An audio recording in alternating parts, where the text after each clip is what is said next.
എല്ലാ മാന്യ പ്രേക്ഷകർക്കും ഇന്നത്തെ ഗെയിമിലേക്ക് സ്വാഗതം. റെഡിയാണല്ലോ ഇന്നത്തെ ഗെയിമിന് എല്ലാവരും? അത് കയ്യടിയുടെ ശക്തി കണ്ടിട്ട് മനസ്സിലാക്കാൻ പറ്റും. ചോദിച്ചോളൂ. ഈ വിനിതയുടെ വീട്ടില് വിനിതയുടെ അമ്മയെ വിനിത എന്താ വിളിക്കുക? ഞാൻ അമ്മ എന്നാ വിളിക്കാം. അമ്മ എന്നാണ് വിളിക്കുക. ഞാനാണെങ്കിൽ വീട്ടിൽ ഉമ്മാന്ന് വിളിക്കും. ശ്രദ്ധിച്ചിട്ടുണ്ടോ ഇപ്പോഴത്തെ പുതിയ തലമുറ മിക്കവരും കുട്ടികൾ എങ്ങനെയാണ് അമ്മമാരെ വിളിക്കുക? മമ്മീന്ന് വിളിക്കും. മമ്മീന്ന് മാത്രമല്ല മോം എന്നും കോളേജിലൊക്കെ പോകുമ്പോ അങ്ങനെ പറഞ്ഞിട്ടാണ് പോകുന്നത്. അങ്ങനെയാണ്. അല്ല ഇപ്പം കുറച്ചും കൂടെ വെറൈറ്റി ബൈ ടോമി എന്ന് പറയും പട്ടിയോട്. അത്രത്തോളം അതപ്പതിച്ചിരിക്കുകയാണെന്നാണ് പറയുന്നത്. അങ്ങനല്ല, അതൊക്കെ ഫാഷന്റെ ഭാഗമാണ്. വേറെ കാര്യമുണ്ട്.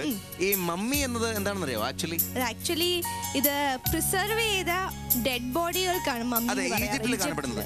കെയ്റോയില് ഇതിനു വേണ്ടിയിട്ട് ഒരു മ്യൂസിയം പോലും ഉണ്ട്. തീർച്ചയായും. ഈ പേടകത്തിൽ നിന്ന് മമ്മി പുറത്തെടുക്കുമ്പോ എങ്ങനെ ഇരിക്കും അറിയോ കാണാൻ? ഇല്ല, എനിക്ക് ഭയങ്കര ആഗ്രഹമാണ്. എന്റെ ജീവിതത്തിലെ ഏറ്റവും വലിയ ആഗ്രഹമാണ് ഈജിപ്റ്റ് വരെ ഒന്ന് പോവുക, മമ്മി ഒന്ന് കാണാൻ. അത് കണ്ണാടി നോക്കിയാൽ മതി. അപ്പൊ അതുകൊണ്ട് തന്നെ അവിടെ നമുക്കിട്ട് വീണ്ടും താങ്ങി. അപ്പൊ എന്തായാലും ഇന്ന് എന്റെ ഈ ആഗ്രഹ പൂർത്തീകരണത്തിന് വേണ്ടിയാണ് നമ്മൾ ഇന്നത്തെ ഗെയിം വെച്ചിരിക്കുന്നത്. ഇന്ന് നമ്മുടെ കുറച്ച് ചേച്ചിമാരും ചേട്ടന്മാരും റെഡിയായി നിൽപ്പുണ്ട്. 3 ടീം റെഡിയായി നിൽപ്പുണ്ട്. എന്തിനാ റെഡിയായിട്ട് നിൽക്കുന്നേ? ഈ മമ്മി പ്രിസർവ് ചെയ്യുന്നതിന് മുമ്പ് എല്ലാ ഈ സോൾട്ട് ഒക്കെ ഇട്ട് കഴിഞ്ഞിട്ട് ഇങ്ങനെ ബാൻഡേജ് കൊണ്ട് റാപ്പ് ചെയ്യും, അടി മുതൽ മുടി വരെ. അതുപോലെ നമ്മുടെ ചേച്ചിമാര് ചേട്ടന്മാര് വേറെ ചേട്ടന്മാരെ റാപ്പ് ചെയ്യാൻ പറ്റൂലല്ലോ. സ്വന്തം ചേട്ടന്മാര്. നമ്മൾ പക്ഷെ കൊടുക്കുന്നത് ഇച്ചിരി വ്യത്യാസപ്പെട്ട തുണിയാണ് പൊതിയാൻ കൊടുക്കുന്നത്. അതെ, തുണി അത് നമുക്ക് പിന്നെ പറയാം. ഇപ്പൊ ഇവർ റെഡിയായി നിൽപ്പുണ്ട്. നമുക്ക് ആദ്യം ഒരു കാര്യം ചെയ്യാം, പാർട്ടിസിപ്പൻസിനെ പരിചയപ്പെടാം. ആദ്യത്തെ ടീം എ എന്ന് പറയുന്നത് രാജു ചേട്ടനും ജോസി ചേച്ചി. എനിക്ക് തോന്നുന്നു മറ്റൊന്നിലും ശ്രദ്ധിക്കുന്നില്ല. സാധാരണ ഇങ്ങനെ ചേട്ടന്റെ വഴക്ക് കൂടുമ്പോ ചേച്ചി തൊട്ട് മൂടി കെട്ടാറുണ്ടെന്ന് തോന്നുന്നു. മറ്റൊന്നുള്ളത് ശ്രദ്ധിച്ചോ? ചേട്ടാ എന്ത് അനുസരണയോടെയാണ് നിൽക്കുന്നത്. ചേച്ചി ഇത് നിക്കോ ചേട്ടാ, ഞാൻ ഒത്തിരി കെട്ടിക്കോട്ടെ എന്ന് പറയുന്നത്. രണ്ടാമത് ചേട്ടൻ നിന്ന് കൊടുക്കാണ്. നിപ്പ് കണ്ടോ? നിങ്ങൾ നിപ്പ് കണ്ടോ? അങ്ങേ നമ്മുടെ ടീം സിയിലെ ചേട്ടന്റെ രാമകൃഷ്ണൻ ചേട്ടന്റെ നിപ്പ് കണ്ടോ? ബെൽറ്റ് മാത്രമേ പുറത്ത് കാണാനുള്ളൂ. ഇവിടെ മനോഹരൻ ചേട്ടന്റെ ബെൽറ്റ് എങ്കിലും കാണണ്ടേ? അതെ, പെട്ടെന്നാവട്ടെ.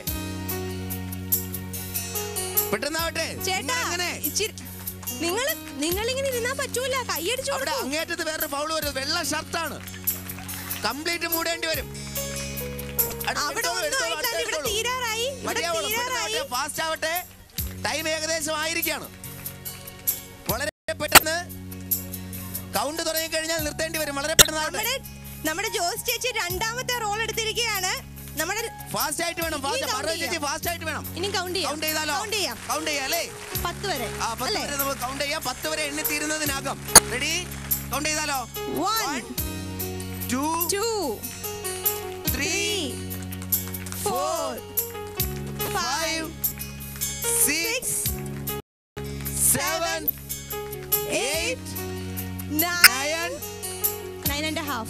അതെ, 9.5. 9.25. അതെ, 9.25. 10. നമ്മുടെ പ്രഭ ചേച്ചി അതിന് മുമ്പ് നിർത്തി. മതി, സമയം കഴിഞ്ഞു. എങ്ങനെയെങ്കിലും ഒക്കെ അത് കംപ്ലീറ്റ് മൂടി വെക്കാനാണ് നോക്കുന്നത്. അതിൽ രക്ഷപ്പെട്ടു വന്ന് അടി തരരുത്, അതാണ് ഉദ്ദേശം. അപ്പൊ നമ്മുടെ 3 മമ്മിമാർ ഇവിടെ റെഡി ആയിട്ടുണ്ട്. കണ്ടോ ചേട്ടാ? അവിടെ സുഖം തന്നെയാണോ ചേട്ടാ? വലിച്ചാലേ കളയരുത്. ചേട്ടോ ഇവിടെ ഉണ്ട്. എങ്ങനെയുണ്ട് മമ്മിയായിട്ടുള്ള എക്സ്പീരിയൻസ്?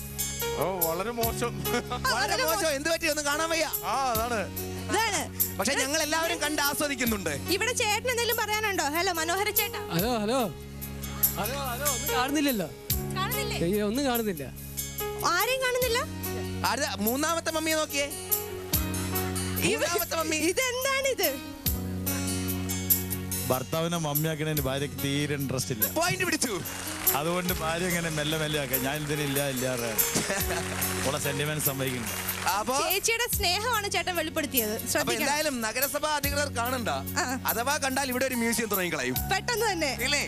അപ്പോ വളരെ ഗംഭീരമായിട്ടാണ് മഞ്ചേരിയിലെ നമ്മുടെ ചേച്ചിമാർ ഭർത്താക്കന്മാരെ മമ്മിയാക്കി സ്റ്റഫ് ചെയ്ത്. പക്ഷെ അതിൽ നമ്മുടെ ഇന്നത്തെ വിജയ് ജോസി ചേച്ചിയാണ്. അതിന് സംശയമില്ലല്ലോ അല്ലേ?